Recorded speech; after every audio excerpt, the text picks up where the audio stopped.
Yeah, so I'm really sad about this one thing, and I need help with it. So tell me what brings you in today. Um, I have been struggling with some problems handling myself emotion-wise on the tennis court. Uh, Lately, uh, I had an outburst at practice.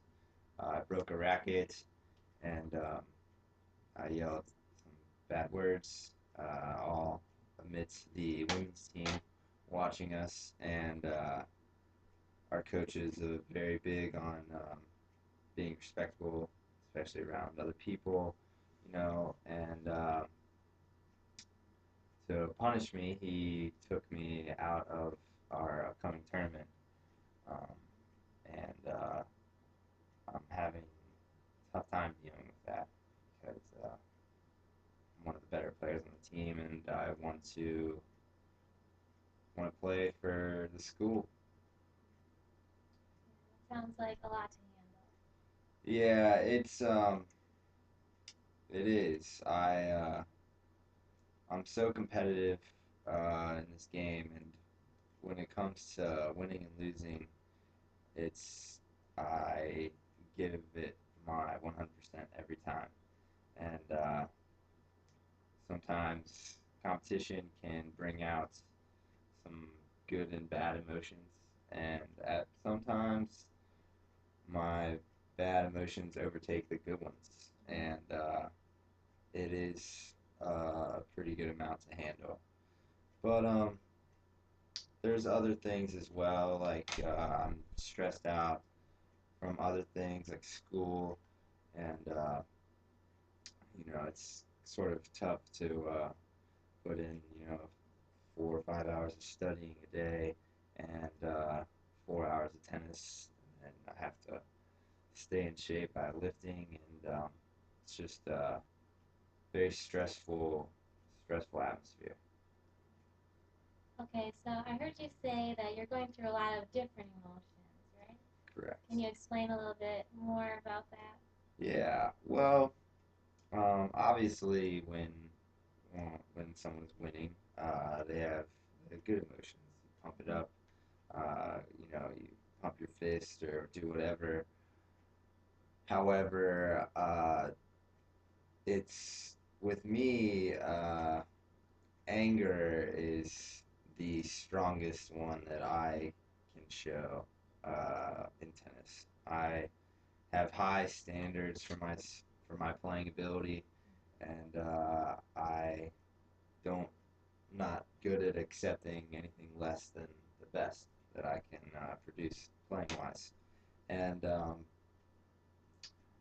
I'm working on it. I'm trying to stay positive when I play, but with tennis, playing against all Division 1 athletes that are here for the same reason, it's very difficult. So um, I would say anger is the only one that I'm having trouble controlling.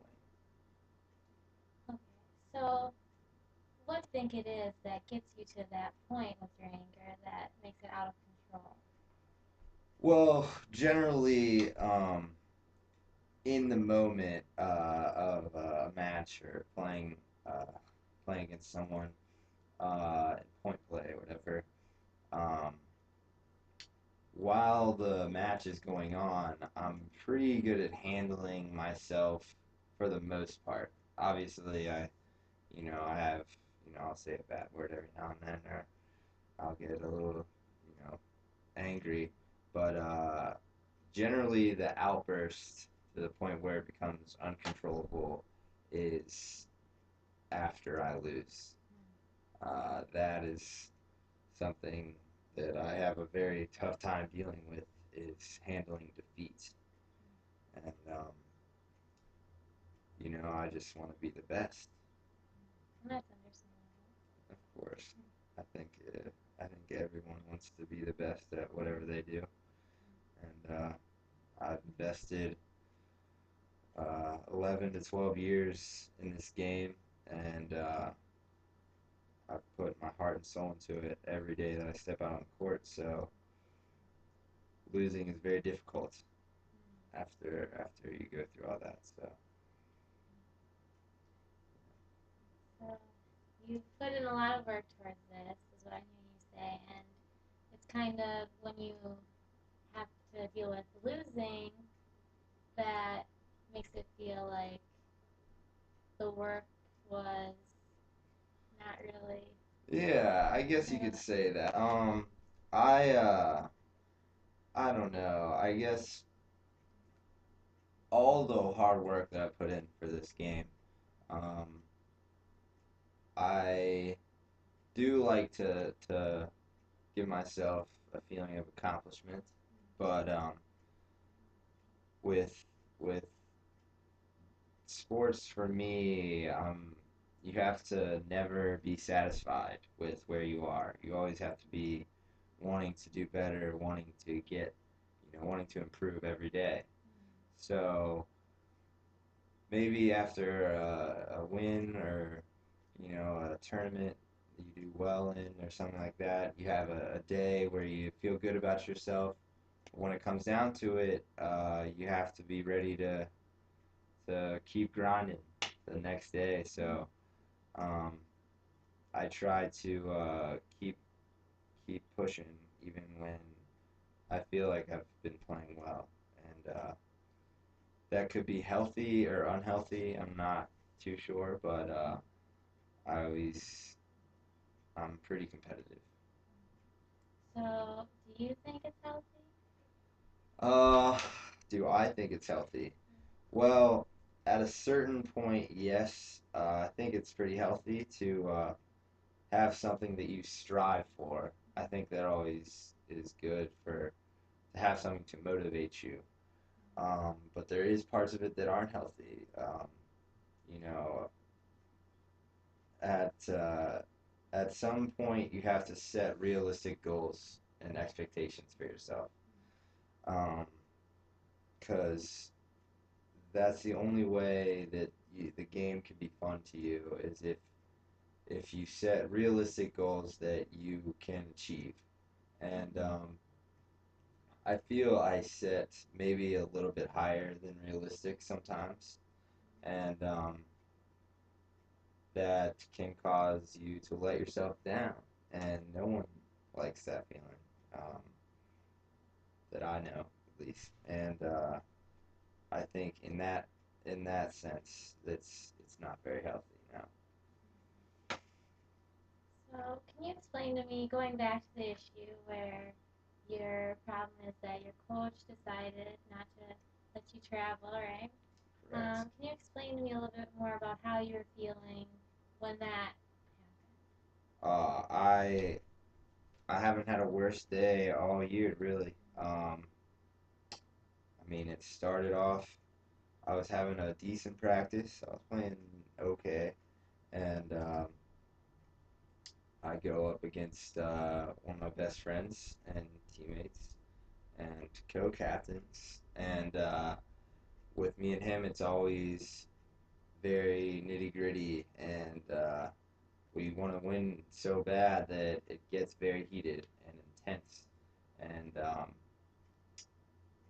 days that I lose in tennis are not good days for me. It sort of stays with me all day.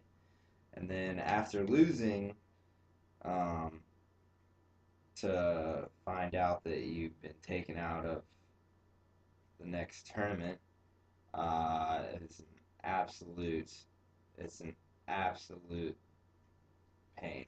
I mean, I couldn't really describe it, but I just felt a total feeling of letting down the people that have put in the hard work for me to do what I do, and just letting myself down. I mean, that's the bottom of it. It's just knowing that you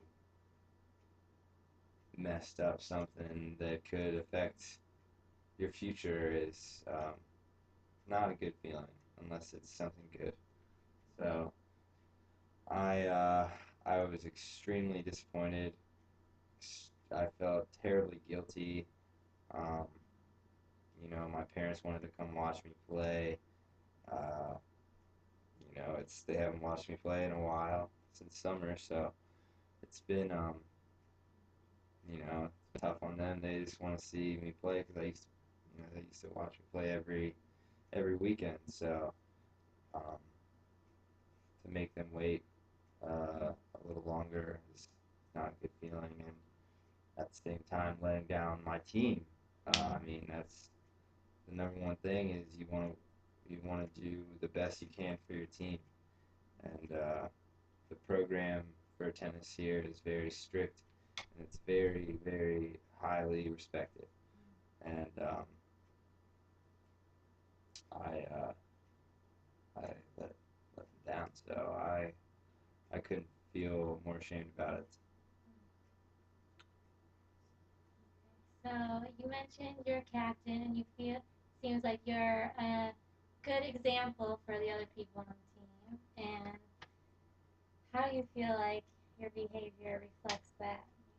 Um, that's a good question. I was given this responsibility um, from my coach based on two things mainly.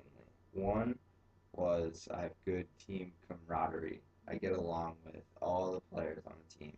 I'm good at uh, making everybody get along with each other, keeping the vibe good, and two is I always bring a good attitude to practice, and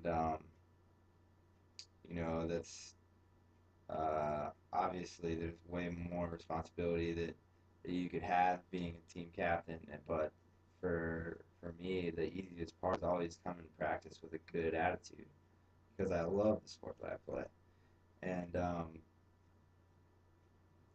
I failed at one of the two things that my coach gave me captain for. So when it comes down to it, looking at it that way, I couldn't feel worse about myself. But um, you know, to try to look at it in a positive way is tough. But if I did, I would say that I just have room to improve, and just like the game itself, you can always improve yourself as a person. So that is going to be my one of my main focuses in the upcoming year. Well, thank you for coming in today. Thank you for your help. Thanks. Nice.